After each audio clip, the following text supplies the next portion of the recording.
welcome back to Spring into Words, our really lovely book project that we're doing at Bridgend Town Council, just to try and capture some of the kinds of thoughts and feelings and experiences all the children in Bridgend are having at this very, very unusual time in our lives. And thanks very much to everybody who sent some writing in so far. I've really been enjoying reading it, and I hope you continue to send things in, and at the end of the project we'll put them together into a book. This week we've had a letter not just from a child but from the Mayor of Bridgend, Councillor Alan Mothan, who's written a letter to all of you children, and it's recorded as a full video that you can have a look at on the Carnegie House YouTube page, or here is an extract. Dear children of Bridgend, as Mayor of Bridgend, I write a lot of letters, but I've never written one to all the children of Bridgend before. I hope you're all well. My name is Alan, and I am the Mayor of Bridgend. In the last month there have been some very big changes for me, and I expect for you too. None of us knew what coronavirus or a pandemic was, but now we know that it is an illness which can make some people feel very poorly indeed. Keeping us safe from the coronavirus means that your school will have closed and you have to stay at home. My office has also closed, and this is how I'm keeping happy and busy while I'm stuck inside. I always organise my day and make a plan. I write and answer lots of letters, and I also finish off my homework set by the town clerk. Marlene and I have been staying in touch with our family with FaceTime and Skype. I've been enjoying my exercise, and every day I exercise with dumbbells, doing some lightweight training for about half an hour. And also every day I take advantage of the rule allowing me to venture outside and walk with my dog.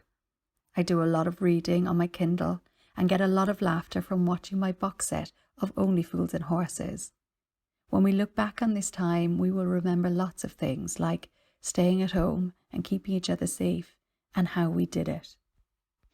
And thanks to the Mayor for that. Some of those references might be a bit unfamiliar to you if you're younger. Like Only Fools and Horses is something I remember watching when I was a child. My grandfather really liked it, so maybe that says something about our age. But if there are other adults also who would like to write a letter to the children, I would really like to include that in the book too.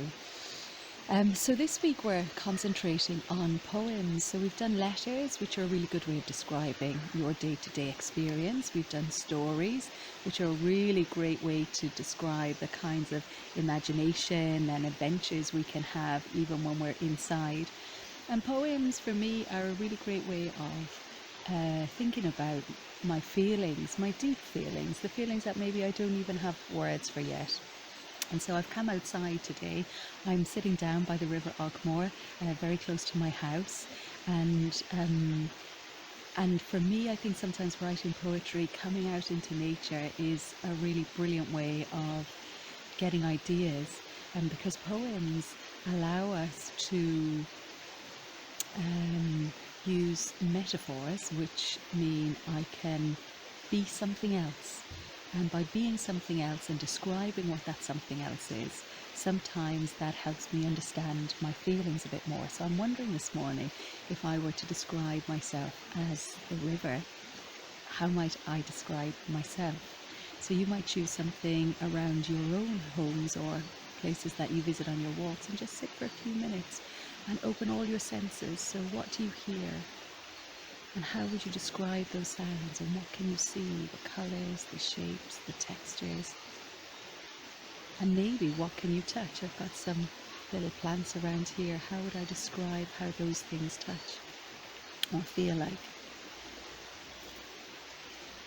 And when you describe those things, you can use those words then to make a poem, and you can put things together in poetry in a way that we don't necessarily do in letter writing or story writing. So we could begin to talk about, if I thought this plant, when I touched it there, just felt really so soft. And so I could use that word soft and put it with the river, which is not a way I would usually describe a river as being soft. But maybe that would create a new kind of feeling in me. So as I sat and watched the soft river sliding by, something like that then becomes really beautiful poetry. Um, I have some friends over down near Porthcawl, Dan and Seren, wrote a poem, and I'm really delighted to be able to share it with you.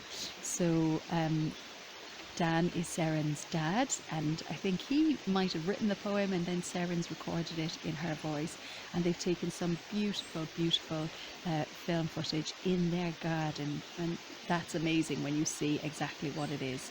So let's have a look at this short poem. Rising out of darkness, breaking with the dawn, a single life awakens in a million different forms. It's woven in the air between the blossom and the bee, the endless thread of nature's web, one living tapestry. One truth, one soul, one seamless whole, in all its promise sings. These forms may fade and fall, but not the life from which they spring.